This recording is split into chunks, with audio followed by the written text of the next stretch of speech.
بہار کا موسم آ چکا تھا اور پھول پوری طرح کھلے ہوئے تھے۔ رات بھر بے ہوش رہنے کے بعد بستر پر لیٹا شہزام اپنی آنکھیں کھولتا ہے اور فوراً بیٹھ جاتا ہے۔ وہ بغیر شرٹ کے جلدی سے دروازے کی طرف لپکتا ہے۔ اسی لمحے دروازہ کھلتا ہے۔ ہادی حیرت کے ساتھ اندر آتا ہے۔ آپ جاگ گئے سر؟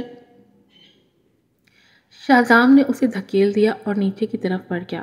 ادھر ادھر تلاش کرنے کے بعد اس نے ہادی کی شرٹ پکڑ لی اور خون میں ڈوبی آنکھوں سے کہا، وہ کہاں ہے؟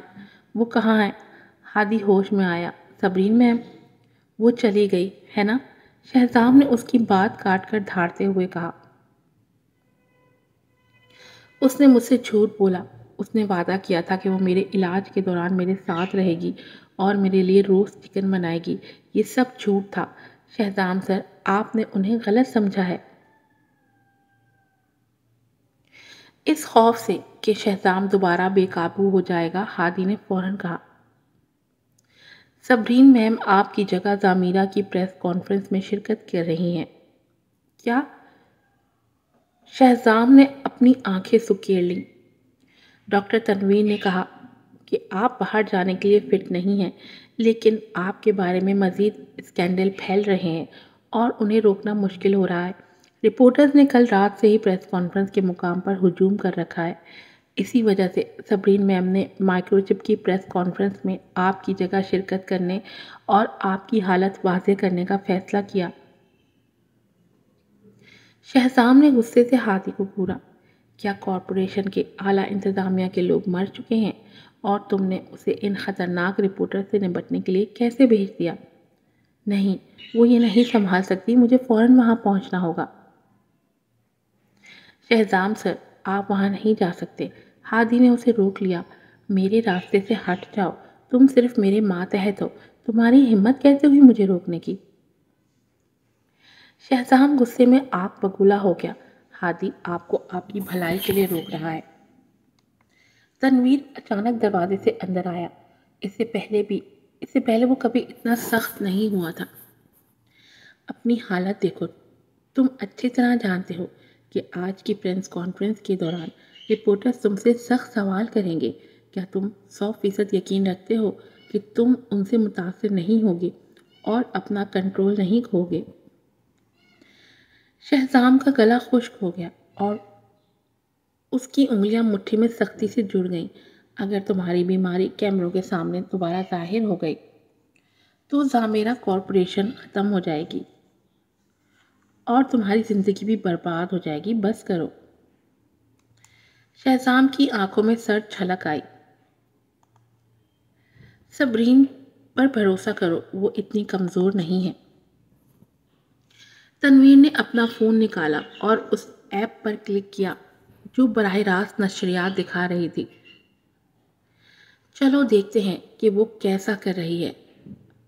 اس رات ضمیرہ کارپوریشن کی جانب سے منعقد کی گئی پریس کانفرنس کی لائیو اسٹریم نے 20 کروڑ سے زیادہ ناظرین کو اپنی طرف متوجہ کیا تھا۔ بلیک گاؤن میں ملبوس صبرین اسٹیج پر تقریر کر رہی تھی۔ یہ پہلا موقع تھا جب وہ عوام کے سامنے شہزام کی بیوی کے طور پر ظاہر ہوئی تھی۔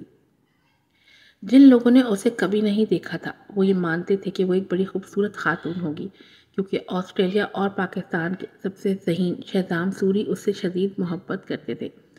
لیکن جیسے ہی وہ عوام کے سامنے آئی سب حیران رہ گئے۔ شہزام نے بھی نوٹ کیا کہ بہت سارے ناظرین مسلسل کمنٹ باکس پڑھ رہے تھے، یہ کیسے ہو سکتا ہے؟ وہ واقعی اتنی بدصورت ہے۔ ارے اس کے چہرے کو کیا ہوا ہے؟ یہ واقعی بدصورت ہے۔ کیا یہ ہو سکتا ہے کہ شہزام سوری کی آنکھوں میں مسئلہ آ گیا ہو جب وہ ذہنی بیماری کا شکار ہوئے تھے؟ تنویر نے صدمے میں فوراً کمنٹ باکس بند کر دیا، تاہم شہزام پہلے ہی کمنٹ باکس دیکھ چکا تھا اور غصے سے پھٹ پڑا۔ یہ لوگ پاگل ہیں، انہیں پریس کانفرنس دیکھنے میں دلچسپی ہے یا خوبصورت خواتین میں؟ ان کے یوزر نیم نوٹ کرو، میں ان سب کی لائیو اسٹریم تک رسائی بند کر دوں گا۔ ہادی نے جلدی سے موضوع بدل دیا۔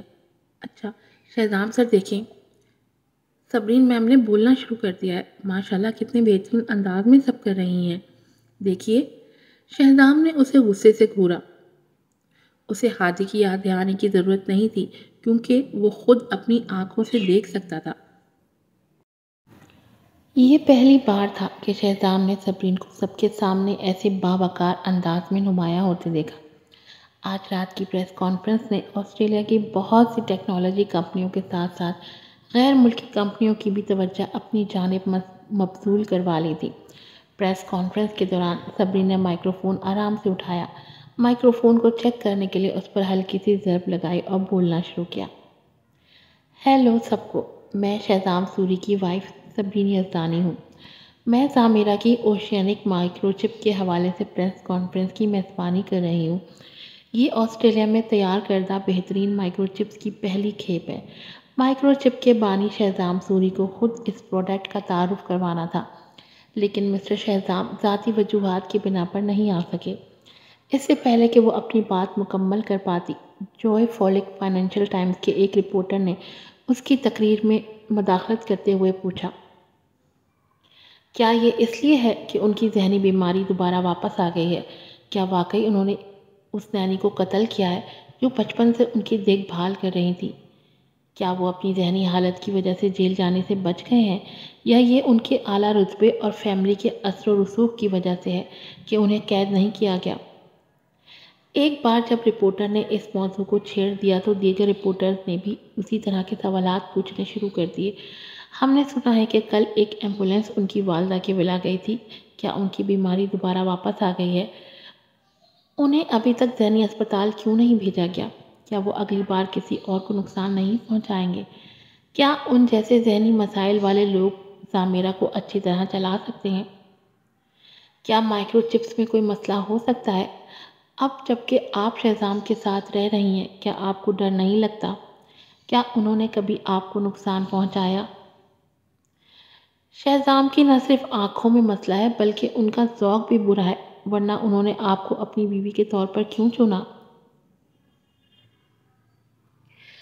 صبرین کو اسٹیج کے نیچے سے رپورٹرز کی جانب سے بے شمار تلخ سوالات کا سامنا کرنا پڑا۔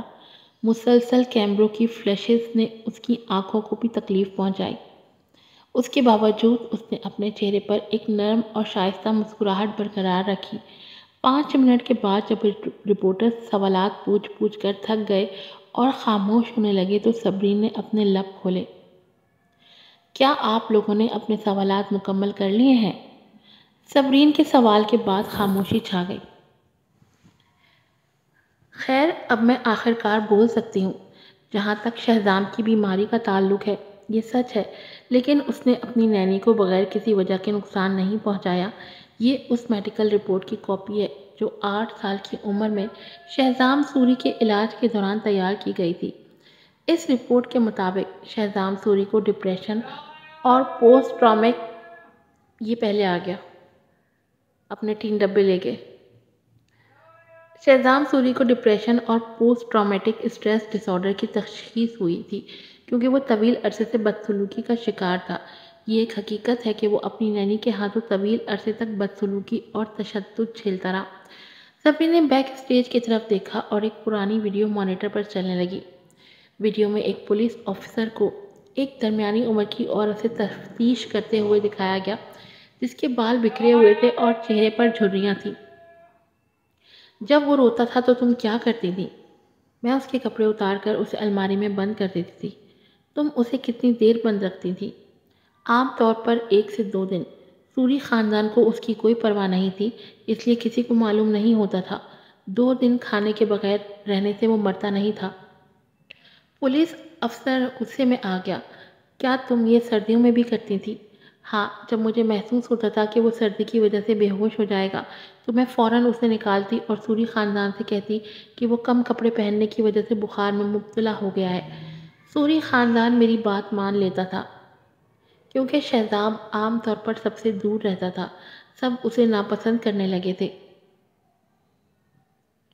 جب 5 منٹ کی ویڈیو ختم ہوئی تو پورے ہال پر خاموشی چھا گئی۔ بہت سی خواتین رپورٹرز شدید غصے میں آ گئیں۔ صبرین نے گہری سانس لی اور اس کی آنکھیں ہلکی سرخ ہو گئیں۔ جو بات میں کہنا چاہتی ہوں وہ یہ ہے کہ اس نے نینی کو قتل نہیں کیا۔ اس نے محض خود پر قابو کھو کر رد عمل کے طور پر اسے چاقو مارا جب اسے مسلسل 3 دن تک بند رکھا گیا تھا۔ بعد میں وہ 3 سال تک ذہنی ہسپتال میں رہا۔ ڈاکٹر نے کہا کہ اس کے دوبارہ بیمار پڑنے کے امکانات کم ہیں، اس لیے شہزام سوری کو اسپتال سے فارغ کر دیا گیا، لیکن کل اس کی حالت اور پرانی تصاویر کی خبریں بڑے پیمانے پر پھیلائی گئیں۔ یہ سچ ہے کہ مائکرو چپ کی اس پریس کانفرنس سے ایک دن پہلے اسے جان بوجھ کر مشتعل کیا گیا تھا۔ جب میں گھر سے نکلی تو وہ ابھی تک بے ہوش تھا۔ یہ پریس کانفرنس تقریباً منسوخ کرنی پڑی۔ اچانک صبرین کی آنکھوں میں سرد مہری در آئی۔ صاف ظاہر ہے کہ جس شخص نے ان تصاویر کو بدنیتی سے پھیلایا ہے وہ مزید نقصان پہنچانے کی کوشش کر رہا ہے۔ ہم کاروبار کے طور پر مقابلہ کر سکتے ہیں لیکن اخلاقیات کی حد کو پار نہیں کر سکتے۔ ان سالوں میں شہزام سوری نے $200 ارب خیرات میں دیے، بے شمار ملازمت کے مواقع پیدا کیے اور بہت سے خاندانوں کی مدد کی۔ اس نے کیا غلط کیا؟ کیا اس نے کبھی آپ لوگوں کو نقصان پہنچایا؟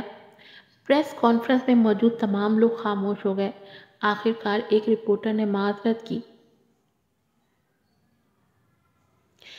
میں اپنی ابھی کی حرکت پر شہزام سر سے معافی مانگتا ہوں، مجھے افسوس ہے۔ میں بھی، شاید میرا سوال حد سے تجاوز کر گیا تھا۔ کوئی بات نہیں، صبرین نے اپنے ہونٹوں کو بھینچا اور ہلکی سی مسکراہٹ دی۔ اس کی نظریں جوائے فولک فائنینشل ٹائمز کے رپورٹر پر جم گئیں۔ اگر میں غلط نہیں ہوں تو شہزام سوری کی حالت اور تصاویر کی خبر سب سے پہلے جوائے فولک فائنینشل ٹائمز نے ہی دی تھی، اور آج یہاں بھی سب سے پہلے تم نے یہ موضوع چھیڑا۔ کیا شہزام اور میں نے تمہارا کوئی نقصان کیا ہے؟ جوائے فولک فائنینشل ٹائمز کے رپورٹر کا چہرہ شرمندگی سے سرخ ہو گیا۔ میں تو صرف اپنی رپورٹر کی ذمہ داریاں پوری کر رہا ہوں۔ واقعی؟ ایک مالیاتی خبریں دینے والے رپورٹر کے طور پر تمہیں کمپنی کی ترقی اور مالی معاملات پر سوالات کرنے کے بجائے ذاتی معاملات کھوجنے کا زیادہ شوق ہے۔ صبرین نے اس کا مذاق اڑاتے ہوئے ہنستے ہوئے کہا۔ بٹ خاندان نے تمہیں بڑی رقم دی ہے نا؟ بٹ خاندان؟ ہال میں ہلچل مچ گئی۔ واقعی؟ بٹ خاندان کیا کرنے کی کوشش کر رہا ہے؟ تمہیں ابھی تک سمجھ نہیں آئی؟ بٹ خاندان ریحام کے والد کا خاندان ہے اور ریحام سوری کارپوریشن کے صدر ہیں۔ یہ معاملہ صاف ظاہر ہے کہ سوری خاندان سے جڑا ہوا ہے۔ یہ نہ بھولو کہ زامیرا کارپوریشن اور سوری کارپوریشن اب کاروباری حریف ہیں۔ شہزام سوری آخرکار سوری خاندان سے ہی تعلق رکھتا ہے۔ کیا انہیں ذرا بھی شرم نہیں؟ اگر ان میں شرم ہوتی تو کیا شہزام سوری بچپن میں نینی کے ہاتھوں ظلم سہتا؟ کیا بکواس! سوری خاندان کے لوگ کس قسم کے ہیں؟ گرم ہوتی ہوئی بحث کے دوران جوائے فولک فائنینشل ٹائمز کے رپورٹر نے جلدی سے جواب دیا۔ بٹ خاندان، مجھے ذرا بھی اندازہ نہیں ہے کہ آپ کیا کہہ رہی ہیں۔ کوئی بات نہیں، آپ کو جلدی سمجھ آ جائے گی۔ میڈیا ادارے کے نمائندے کی حیثیت سے آپ نے بے دھڑک شہزام کی نجی تصاویر آن لائن پھیلائیں اور انہیں ذہنی نقصان پہنچایا۔ میں نے اس معاملے کی پولیس کو اطلاع دی ہے، اس لیے ممکن ہے کہ آپ کو جیل جانا پڑے۔ صبرین نے ہلکے پھلکے انداز میں کہا۔ براہ کرم اسے لے جائیں، سیکیورٹی گارڈز پولیس باہر انتظار کر رہی ہے۔ صبرین کے الفاظ نے رپورٹر کو ہکا بکا کر دیا۔ سیکیورٹی گارڈز نے اسے بغیر کوئی موقع دیے باہر لے جا کر پولیس کے حوالے کر دیا۔ صبرین کے مسئلے کو سختی سے حل کرنے کے انداز نے وہاں موجود تمام رپورٹرز کو کسی بھی غیر محتاط بات کرنے کی ہمت نہ دی۔ ہر کوئی اسٹیج پر کھڑی سیاہ لباس میں ملبوس عورت کو دیکھ رہا تھا۔ اس کا چہرہ بے تاثر تھا، لیکن وہ ایک منفرد مغرورانہ انداز کی پر اعتماد خاتون لگ رہی تھی جو سب کو خوفزدہ کر گئی۔ اس کے باوجود صبرین نے ہلکی سی مسکراہٹ کے ساتھ ان کی طرف دیکھا۔ ذاتی مسئلہ حل ہو گیا ہے تو آئیے مائکرو چپ کے بارے میں بات کرتے ہیں۔ کچھ لوگ سوچ رہے ہیں کہ مائکرو چپ سوری کارپوریشن نے ایجاد کی۔ در حقیقت ایسا نہیں ہے، یہ مائکرو چپ ٹیم سگما نے بنائی تھی اور شہزام سوری اس مائکرو چپ کے جملہ حقوق کی ملکیت رکھتا ہے۔ اب چونکہ شہزام سوری کارپوریشن چھوڑ چکا ہے، وہ سگما کی بنائی گئی مائکرو چپس کے حقوق واپس لینے کا مطالبہ کرے گا۔ یہ سوری کارپوریشن کے لیے ایک اور دھچکا تھا۔ اگر یہ سچ ہوا تو کوئی بھی کمپنی سوری کارپوریشن کے ساتھ کام کرنے کی جرات نہیں کرے گی، کیونکہ کمپنی تنازع کی زد میں ہے۔ رپورٹرز نے حیرت سے پوچھا، کیا اس کا مطلب یہ ہے کہ شہزام سوری کارپوریشن کے خلاف جنگ شروع کرنے والے ہیں؟ یہ کوئی جنگ نہیں ہوگی، زامرا کارپوریشن صرف وہی چیز واپس لینا چاہتی ہے جو اس کی ملکیت ہے۔ صبرین کے چہرے پر مسکراہٹ پھیل گئی۔ آئیے میں آپ سب کو اوشینک مائکرو چپ کے ڈیٹا سے متعارف کراتی ہوں۔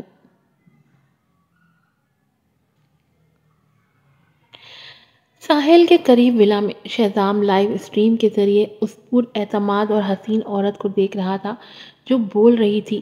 وہ اپنے ہونٹوں کو فخر سے مروڑے بغیر نہ رہ سکا۔ یقیناً یہ وہی عورت تھی جسے اس نے پسند کیا تھا۔ وہ سوچ رہا تھا کہ کب وہ کمزور اور نازک عورت آج کی اس مضبوط اور ہوشیار خاتون میں تبدیل ہو گئی تھی۔ وہ زیادہ دلیر اور چالاک ہو چکی تھی۔ اس وقت شہزام کو ہمیشہ اسے بچانا اور اس کی حفاظت کرنی پڑتی تھی۔ اب وہ اسی کی طرح غیر معمولی بن چکی تھی۔ ویڈیو دیکھتے ہوئے تنویر نے سکون کا اظہار کیا۔ خدا کی قسم، یہ ڈیٹا میرے سر میں درد کر رہا ہے۔ میرے دل میں اس کے لیے نئی عزت پیدا ہو گئی ہے۔ وہ تو ماہرین سے بھی زیادہ پیشہ ورانہ بات کر رہی ہے۔ بکواس، یہ دیکھو کہ وہ کس کی بیوی ہے۔ شہزام کے ہونٹوں پر مسکراہٹ ابھری۔ وہ اپنا فخر چھپا نہیں سکا۔ تنویر حیرت زدہ تھا۔ کیا یہ واقعی وہی شخص تھا جو پہلے صبرین کی بات ماننے سے انکار کرتا تھا؟ ہادی ہنس پڑا اور کہنے لگا، صبرین میم نے ساری رات ڈیٹا یاد کرنے میں گزاری۔ وہ پریشان تھی کہ رپورٹرز ان سے ٹیکنالوجی کے بارے میں سوالات کریں گے، اس لیے انہوں نے تمام متعلقہ معلومات پڑھ ڈالی۔ شہزام کے چہرے پر دکھ کی جھلک آئی۔ اسے اتنی محنت کرنے کی کیا ضرورت تھی؟ اور پھر ہاتھی کو گھورتے ہوئے کہا، میری بیوی نے تقریباً سب کچھ کیا، پھر میں تم لوگوں کو کمپنی میں رکھنے اور تمہیں اتنا پیسہ دینے کا کیا فائدہ ہے؟ یہ سنتے ہی ہادی کا چہرہ زرد پڑ گیا۔ بے بس ہو کر تنویر نے اس کی حمایت میں بولتے ہوئے کہا، گزشتہ رات ہادی اس ویڈیو کی تلاش میں مصروف تھا جس میں پرانی آیا کی گرفتاری کے بعد کا اعتراف تھا۔ کیا یہ تمہارا خیال تھا کہ تفتیش کی ویڈیو حاصل کی جائے؟ شہزام نے بھویں اٹھا کر پوچھا۔ ہادی نے جواب دیا، یہ صبرین میم کا خیال تھا۔ ہاں، میں جانتا تھا، شہزام نے طنز اور فخر سے بھرپور لہجے میں کہا۔ ہادی کوئی بیوقوف نہیں تھا۔ اسے بخوبی اندازہ تھا کہ طنز اسی کی طرف تھا۔ تنویر لاجواب ہو گیا۔ دراصل یہ ویڈیو برسوں پہلے ریکارڈ کی گئی تھی۔ ہادی کے لیے یہ حاصل کرنا آسان نہیں تھا۔ شہزام نے ناپسندیدگی سے اسے دیکھا۔ تم کافی عرصے سے میرے لیے کام کر رہے ہو۔ اگر یہ مسئلہ بھی حل نہ کر سکتے تو تمہیں میرے لیے کام کرنے کا کوئی حق نہیں۔ ہادی اور تنویر نے اب چپ رہنے میں ہی عافیت جانی۔ ایسا لگتا تھا کہ شہزام کے نزدیک اس کی بیوی ہی سب سے زیادہ لاجواب شخصیت تھی۔ وہ سب سے بڑی معاون تھی جس کا موازنہ کسی سے بھی نہیں ہو سکتا تھا۔ پریس کانفرنس 3 گھنٹے تک جاری رہی۔ کانفرنس کے ختم ہونے کے بعد صبرین واپس ساحلی ولا پہنچی۔ ڈرائیور نے جیسے ہی گاڑی کا دروازہ کھولا وہ باہر نکلی اور شہزام کو پول کے قریب لان میں کھڑا پایا۔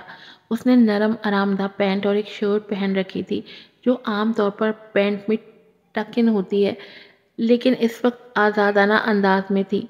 وہ اس حالت میں کافی پرسکون لگ رہا تھا۔ سمندری ہوا اس کی شرٹ اور ماتھے پر موجود سیاہ بالوں سے اٹکھلیاں کھیل رہی تھی۔ ایک نظر میں وہ اپنی عمر سے 10 سال چھوٹا لگ رہا تھا۔ وہ کسی یونیورسٹی کے طالب علم کی طرح صاف اور معصوم دکھائی دے رہا تھا، تاہم اس کی رنگت بہت زیادہ سفید تھی۔ اس لمحے صبرین الجھن کے ساتھ ساتھ اپنے دل میں اس کے لیے نرم گوشہ محسوس کرنے لگی۔ وہ آہستہ آہستہ شہزام کی طرف بڑھی اور اپنی لمبی پلکیں اٹھائی۔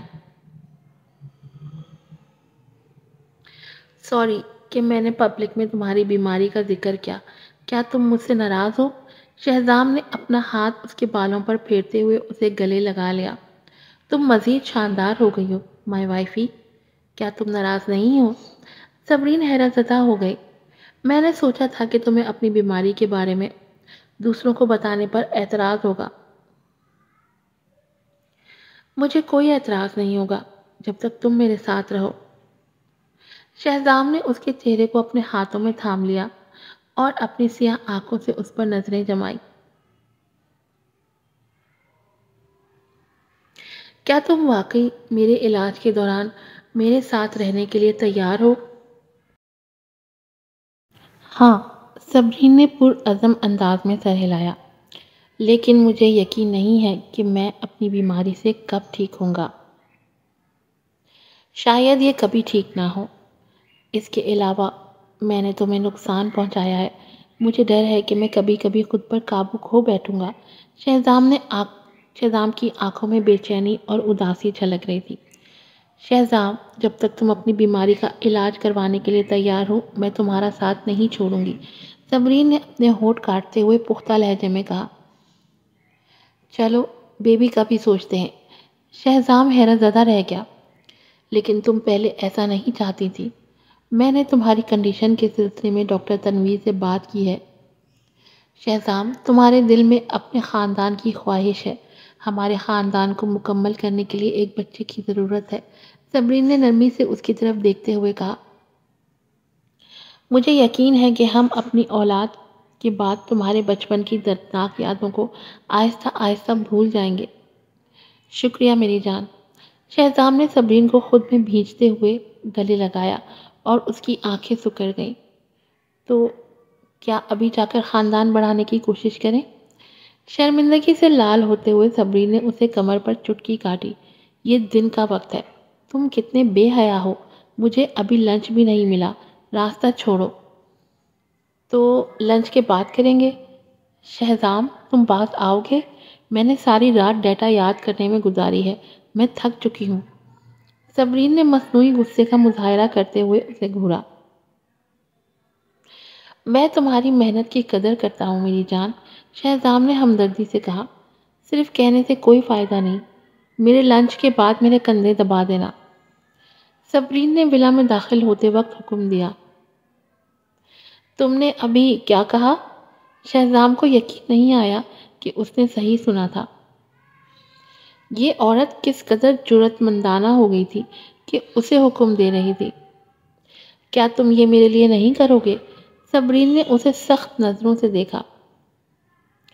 تمہاری وجہ سے میں پوری رات نہیں سوئی۔ ڈیٹا اب بھی میرے سر میں ہتھوڑے برسا رہا ہے۔ اس کی سرخ آنکھوں کو دیکھ کر شہزام لمحے بھر کے لیے بے زبان ہو گیا۔ شوز بدلنے کے بعد وہ کھانے کے کمرے میں داخل ہوئی۔ آنٹی یاسمین کھانا گرم کر کے لائی۔ صبرین نے پیچھے مڑ کر شہزام کی طرف دیکھا۔ چاول نکال دو میرے لیے۔ شہزام نے اپنی سیاہ آنکھوں سے اسے گھورا۔ میں بیمار ہوں صبرین۔ کیا تمہارے ہاتھ اور پاؤں مفلوج ہو گئے ہیں؟ صبرین نے پلکیں جھپکاتے ہوئے اوپر سے نیچے تک اسے دیکھا۔ نہیں۔ شہزام کو شدید شک ہوا کہ یہ عورت پرانی باتوں کا بدلہ لینے کی کوشش کر رہی ہے۔ میں نکال دیتی ہوں صبرین میم، آنٹی یاسمین نے معاملے کی نوعیت سمجھے بغیر کہا اور چاول لینے کے لیے مڑ گئی۔ نہیں آنٹی یاسمین، یہ ہمارے درمیان محبت کا اظہار ہے۔ صبرین نے اپنا سر ہاتھوں پر ٹکا کر کہا۔ اس کی بڑی روشن آنکھوں میں شرارت تھی جو شہزام کی طرف مرکوز تھی۔ اس کی وہ شرارت بھری نظریں شہزام کے دل کو پگھلا گئیں۔ ٹھیک ہے میں نکالتا ہوں۔ شہزام چاول لینے کے لیے کچن کی طرف گیا۔ مسکراتے ہوئے صبرین نے آنٹی یاسمین سے سرگوشی کی۔ مجھے اس کی حالت کا پتہ ہے، لیکن مجھے لگتا ہے کہ ہمیں اسے روزمرہ کی زندگی میں ایک معمولی شخص کی طرح پیش آنا چاہیے۔ جتنا ہم احتیاط کریں گے اتنا ہی وہ حساس اور فکرمند محسوس کرے گا۔ آنٹی یاسمین کو آخر کار سمجھ آ گئی۔ آپ زبردست ہیں صبرین میم۔ ویسے شہزام سر نے کھانا نہیں کھایا، آپ کو بعد میں اسے کھانا کھلانا ہوگا۔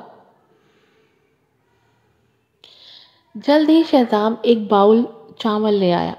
تم کیوں نہیں کھا رہے؟ میں نے تھوڑا کھا لیا ہے، مجھے بھوک نہیں ہے۔ شہزام نے چاول اس کے سامنے رکھے۔ تم جھوٹ بول رہے ہو۔ آنٹی یاسمین نے مجھے بتایا کہ تمہارا اسٹمک کمزور ہے، اس لیے تمہیں کچھ کھانا چاہیے۔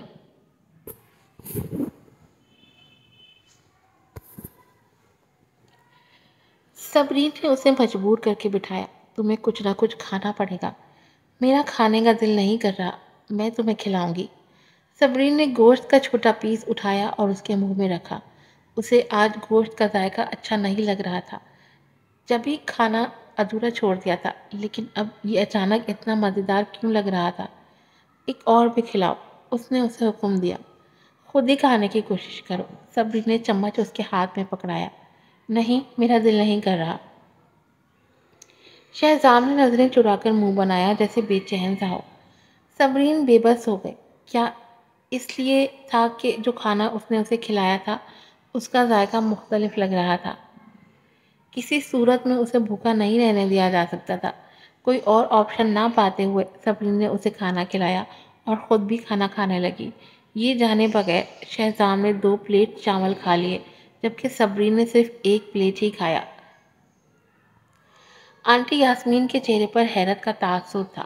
شہزام سر نے اتنے زیادہ چاول کھائے ہیں، ایسا لگتا ہے کہ اسے آپ کی مدد کی ضرورت ہے صبرین میم۔ صبرین بے بس ہو کر سوچنے لگی کہ کیوں اس نے کبھی شہزام کا یہ بچکانا پہلو نہیں دیکھا تھا۔ اچانک اس کے کندھوں میں درد کی ٹیس اٹھی۔ اس نے اپنا سر موڑ کے دیکھا اور شہزام کی بے چینی سے بھری ہوئی نظریں اس کی طرف دیکھ رہی تھیں۔ تم نے کہا تھا کہ لنچ کے بعد مجھے مساج دو گے، رائٹ؟ ہاں۔ صبرین کو تھوڑی تسلی ہوئی۔ کم از کم اس کی محنت ضائع نہیں گئی۔ چند لمحوں بعد وہ تکلیف سے کرائی۔ آرام سے کرو، یہ تکلیف دے رہا ہے۔ میں بہت آرام سے کر رہا ہوں۔ نہیں، بس تم مساج مت کرو، یہ واقعی تکلیف دے رہا ہے۔ صبرین جلدی سے اس کے شیطانی شکنجے سے بچ نکلی۔ اب کچھ اور کرو، جب میں نہا لوں تو میرے کپڑے ہاتھ سے دھونا۔ کیا؟ شہزام نے دانت پیسے۔ صبرین، کیا تم مجھ سے اس وقت کے کیے گئے کاموں کا بدلہ لے رہی ہو، جیسے کپڑے دھونا اور صفائی کرنا؟ تم بالکل درست کہہ رہے ہو، یہ سب اس لیے ہے کہ تم نے مجھے پہلے اس طرح تکلیف دی تھی۔ صبرین نے شرارتی انداز میں زبان نکالی۔ میں چاہتی ہوں کہ تم وہ سب کچھ خود محسوس کرو جو میں نے پہلے جھیلا۔ شہزام نے شیطانی ہنسی ہنستے ہوئے اسے اٹھایا اور اوپر کی طرف چل پڑا۔ ٹھیک ہے، مجھے تمہیں شاور دینے دو اب۔ نہیں شہزام، بالکل نہیں، تم بدماش۔ اوپر سے دونوں کی میٹھی ہنسی سنائی دی۔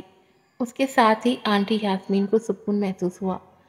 صبرین میم نے شہزام سر کی حالت کو بہت اچھے طریقے سے سنبھالا تھا۔ آنٹی یاسمین کو یہ توقع نہیں تھی کہ شہزام سر کی طبیعت اتنی جلدی ٹھیک ہوگی۔ 40 منٹ بعد صبرین نہا کر باتھ روم سے نکلی۔ وہ اپنے بال خشک کرنے کے لیے ڈریسنگ ٹیبل کے سامنے بیٹھی تھی۔ جب اس کے بال خشک ہو گئے تو وہ دوبارہ باتھ روم میں گئی۔ شہزام اندر بیٹھا تھا، بے دلی سے اس کے کپڑے دھو رہا تھا۔ صبرین کا چہرہ چند لمحوں میں لال ہو گیا۔ شہزام نے کہا تھا وہ ایسا نہیں کرے گا، لیکن وہ دراصل کر رہا تھا۔ پھر بھی صبرین اتنی بے شرم نہیں تھی جتنا وہ پہلے تھا۔ ٹھیک ہے، میں خود ہی کر لوں گی۔ اس نے اس کی طرف قدم بڑھایا اور اسے دھکیل دیا۔ ہرگز نہیں، میں وہ مشکلات محسوس کرنا چاہتا ہوں جو میری بیوی نے پہلے جھیلی، شہزام نے چلبلے انداز میں کہا۔ اس کے چہرے پر مسکراہٹ بھی ساتھ ساتھ تھی۔ تمہیں دھونا نہیں آتا؟ صبرین بیک وقت شرم اور غصے سے بے چین ہو گئی۔ اس طرح اسے رگڑنا نہیں چاہیے، اسے خراب نہیں کرو یار۔ پھر مجھے سکھاؤ، شہزام نے ابرو اٹھا کر کہا، جیسے وہ ایک اچھا بچہ ہو جو سیکھنے کے لیے تیار ہو۔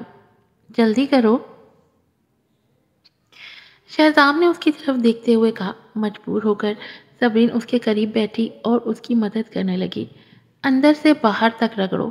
صبرین نے جب اس شخص کو اپنے کپڑے احتیاط سے دھوتے ہوئے دیکھا تو اس کے دماغ میں مختلف قسم کے احساسات اور جذبات کا طوفان آ گیا۔ کپڑے خشک کرنے کے بعد شہزام نے مڑ کر اس کی آنکھوں میں نمی کو دیکھا۔ وہ اس منظر کو مزاحیہ اور جھنجھلاہٹ کے ساتھ دیکھ رہا تھا۔ سچ میں؟ بالکل، کیونکہ آج تک کسی نے میرے کپڑے میرے لیے نہیں دھوئے۔ صبرین کے چہرے پر اچانک ہنسی آئی تھی۔ اگرچہ اس کا اور عزت کے درمیان کئی سالوں تک تعلق تھا، لیکن دونوں کبھی بھی اتنے قریب نہیں ہوئے۔ اس سے پہلے صبرین نے صرف انٹرنیٹ پر خواتین کو اپنے شوہر حضرات کے بارے میں یہ فخر کرتے ہوئے سنا تھا کہ وہ ان کے کپڑے دھوتے ہیں۔ جب وہ شہزام کے ساتھ تھی تو اسے کبھی یہ توقع نہیں تھی کہ ایک مغرور مرد اس کے کپڑے دھوئے گا۔ کتنے اور مردوں کو تم اپنے کپڑے دھونے کے لیے کہنے والی ہو؟ شہزام نے اسے گود میں اٹھا کر بیڈ پر بٹھایا، پھر انتباہ کیا۔ تمہیں خوش قسمت ہونا چاہیے کہ تم نے عزت اور ولید کو اپنے کپڑے دھونے نہیں دیے، ورنہ میں ان کے ہاتھ کاٹ دیتا۔ میں کبھی بھی انہیں اپنے کپڑے دھونے نہیں دوں گی، میں صرف تم سے محبت کرتی ہوں۔ صبرین نے اس کے گرد اپنے ہاتھ کا حلقہ بنایا اور خود ہی اس کے لبوں پہ اپنے لب رکھے۔ میں تم سے محبت کرتی ہوں شہزام۔ اس انوکھے لمس کے نتیجے میں شہزام کے وجود میں جذبات کی لہر دوڑ گئی۔ اس نے اپنا ہاتھ بڑھایا اور اس کی ناک کو 2 انگلیوں سے پکڑ لیا۔ کیا تم سنجیدہ ہو؟ میں کب سنجیدہ نہیں تھی؟ صبرین اداس ہو گئی۔ حقیقت میں وہ دل سے اپنی محبت کا اعتراف کر رہی تھی۔ پہلے شہزام کی آنکھوں میں سیاہی چھا گئی۔ تم نے ہمیشہ مجھے بتایا کہ تم مجھے کتنی محبت کرتی ہو، اور پھر پتہ چلا کہ یہ سب جھوٹ تھا۔ صبرین کو شرمندگی محسوس ہوئی۔ اب بھی مجھے یہ سمجھ نہیں آتا کہ تم کب سچ بول رہے ہو اور کب نہیں۔ تمہیں میرے ساتھ کھل کر بات کرنی چاہیے۔ آخر کار تم نے مجھے کب پسند کرنا شروع کیا؟ بچے صلی اللہ علیہ وسلم کا ویٹ کر رہے ہیں، اتنی پیاری آوازیں آ رہی ہیں۔ آپ لوگوں کو بھی آ رہی ہیں؟ شہزام نے اسے ناراضگی سے دیکھا۔ تمہیں سچ بتانا ہوگا۔ صبرین نے شرمندہ ہو کر اپنی ناک کو چھوا۔ تم غصے میں نہ آنا جب میں تمہیں بتاؤں، ٹھیک ہے؟ ہاں، میں نے خود کو ذہنی طور پر تیار کر لیا ہے۔ شہزام بے پرواہ انداز میں بولا، شاید وہ وقت جب تم نے مجھے بچایا تھا، جب میں تعمیراتی سائٹ پر زخمی ہونے والی تھی، تو وہ سب کچھ جو تم نے مجھے کہا تھا جھوٹ تھا۔ شہزام نے غصے میں آ کر کہا، تم نے اتنے عرصے تک مجھے بیوقوف بنایا اور مجھ سے جھوٹ بولا۔ ارے نہیں، مجھے تھوڑی دیر سوچنے دو۔ شاید وہ وقت تھا جب تم نے مجھے پرانی رہائش گاہ سے بچایا تھا۔ صبرین اس کے چہرے کی رنگت دیکھ کر گھبرا گئی۔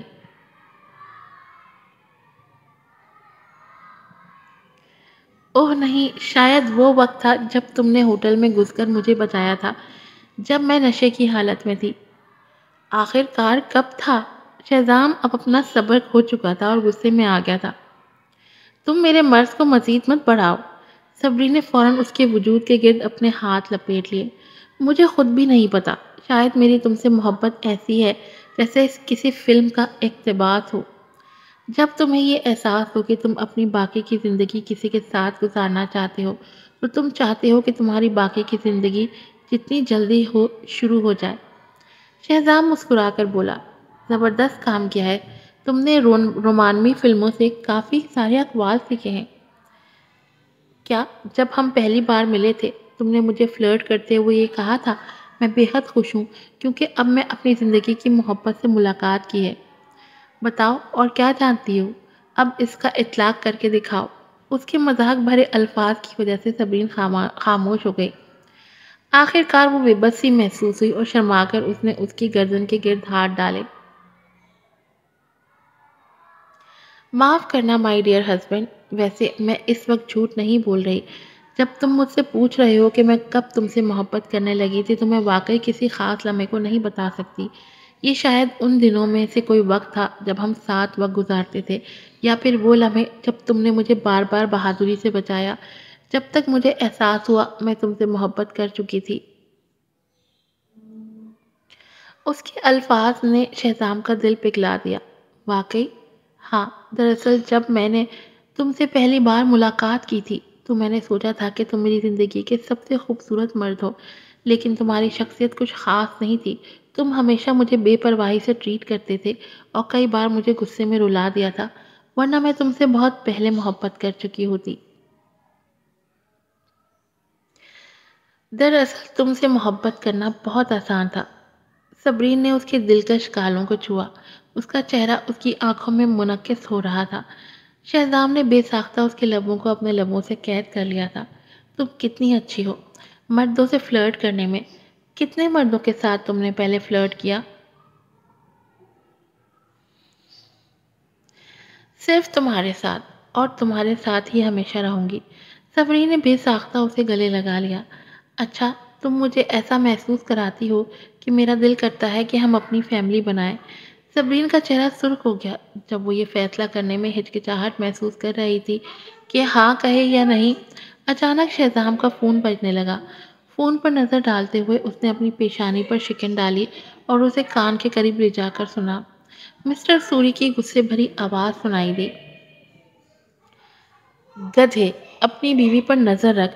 وہ سوری کارپوریشن کے مائکرو چپ کے کاپی رائٹ کی واپس مانگ رہی ہے. لگتا ہے وہ اپنی صلاحیتوں پر بہت زیادہ اعتماد کر رہی ہے. صبرین نے اپنی بھویں اٹھائیں. شہزام نے مسکرا کر اس کی طرف دیکھا لیکن اس کی آواز سرد تھی.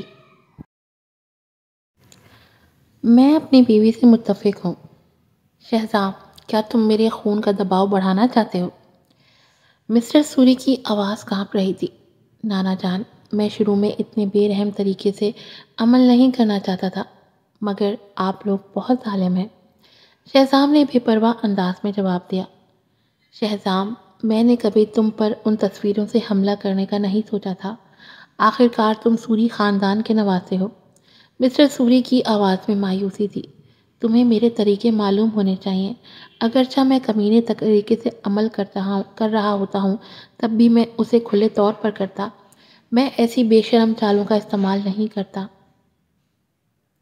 اس کا مطلب یہ نہیں ہے کہ آپ کے دوسرے بچے اور نواسے یہ نہیں کرتے. شہزام نے سرد لہجے میں جواب دیا. جیسا کہ آپ جانتے ہیں، میں دنیا کے سب سے بہترین وکیلوں میں سے ایک ہوں اور میں نے کبھی کسی کیس میں شکست نہیں کھائی. سوری کارپوریشن میرے لیے کوئی حریف نہیں ہے. فون کے دوسرے سرے پر ایک لمحے کے لیے مکمل خاموشی چھا گئی. مسٹر سوری نے کمزور سی آواز میں پوچھا. کون سے حالات میں تم ہار مانو گے؟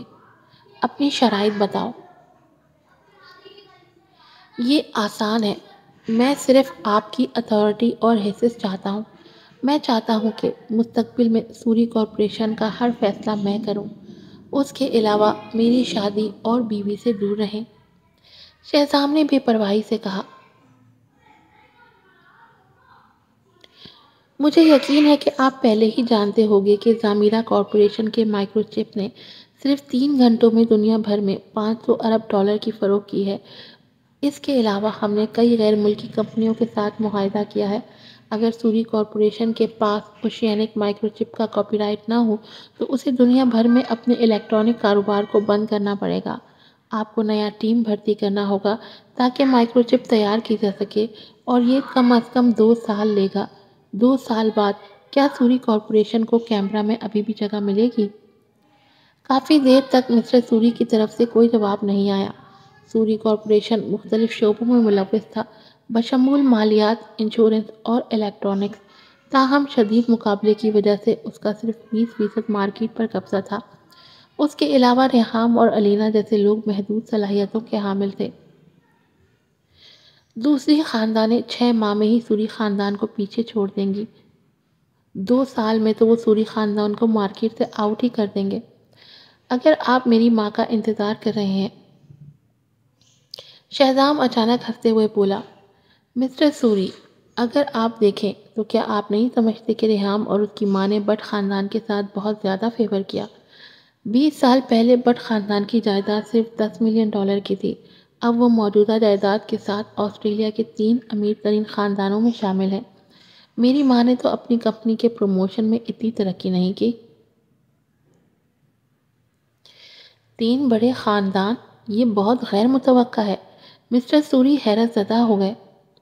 آپ اس سال کی بٹ خاندان کی مالیاتی رپورٹ دیکھ سکتے ہیں. بٹ خاندان عام طور پر اپنے معاملات کو چھپاتے ہوئے چلتا ہے اور بہت غیر معمولی رہتا ہے. جب سے ریحام نے کمپنی کی قیادت سنبھالی ہے، اس نے بٹ خاندان کے ساتھ ایک معاہدہ کیا ہے جس میں ان کے لیے 5 فائدے ہیں. جیسے کہ بٹ خاندان پہلے ہی طاقتور نہیں ہے. یہ خبر مسٹر سوری پر ایک دھچکے کی طرح آئی. جب سوری خاندان مشکل میں پڑے گا تو بٹ خاندان وہ پہلا خاندان ہوگا جو کمپنی پر قابض ہونے کا انتظار نہیں کرے گا۔ اگر میں سوری کارپوریشن کا مالک بنوں گا تو سوری خاندان کی حیثیت کبھی نہیں بدلے گی۔ بہرحال یہ آپ پر منحصر ہے، چاہے آپ مجھے کمپنی سنبھالنے نہ دیں، میں ابھی بھی آسٹریلیا میں اپنی حیثیت برقرار رکھ سکتا ہوں۔ ایسی صورت میں سوری خاندان کی حالت کا مجھ سے کوئی تعلق نہیں ہوگا۔ لیکن تمہاری بیماری، اگر آپ مجھ پر یقین نہیں رکھتے تو کوئی بات نہیں، میں مصروف ہوں اور مجھے اب کال بند کرنی ہوگی۔ یہ کہہ کر شہزام کال کاٹنے ہی والا تھا کہ مسٹر سوری فوراً بولے، ٹھیک ہے، میں بوڑھا ہو چکا ہوں، نوجوانوں کا مقابلہ نہیں کر سکتا، میں تمہیں سوری کارپوریشن سنبھالنے دوں گا، لیکن مجھے امید ہے کہ تم اسے اچھے طریقے سے چلاؤ گے۔ تمہاری خالہ، اس نے تمہیں تکلیف دی ہے اور میں یہ نہیں چاہتا کہ تم اسے معاف کرو، لیکن یہ کہوں گا کہ بہت زیادہ نہ بڑھ جانا، آخر کار ہم خاندان ہیں۔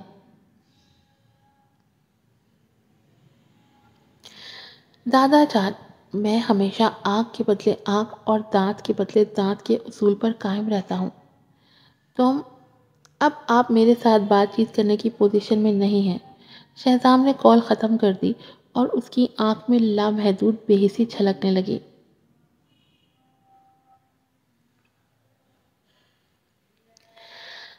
صبرین کو اس کا پتھر دل اظہار پسند نہیں آیا۔ وہ اس کی باہوں میں گر کر اسے مضبوطی سے گلے لگا گئی۔ پھر اس نے موضوع بدل دیا۔ کیا بٹ خاندان واقعی اپنی جائیداد کے ساتھ آسٹریلیا کے 3 امیر ترین خاندانوں میں شامل ہو گیا ہے؟ تم کیا سمجھتی ہو؟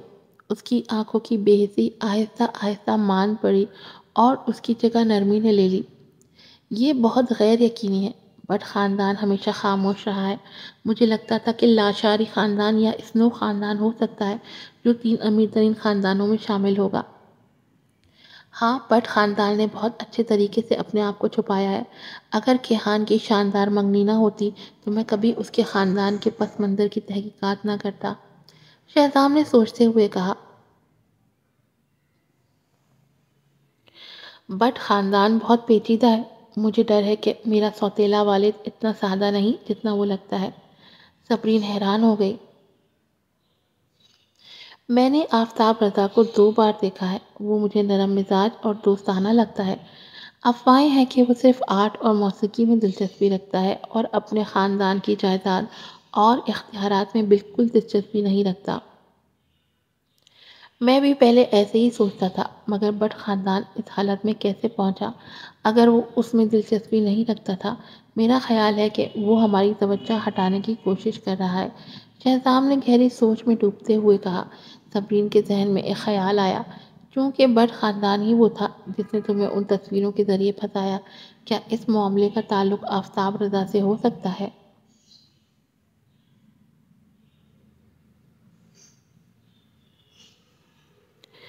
شاید۔ دل میں شہزام تھوڑا پریشان تھا۔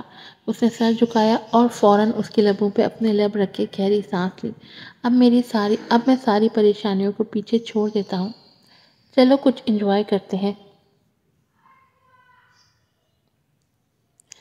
مسٹر سوری فون پکڑے ہوئے ایک لکڑی کی کرسی پر بیٹھے تھے۔ وہ کسی گمبھیر سوچ میں نظر آ رہے تھے۔ تو تمہاری شہزام سے بات کیسی رہی؟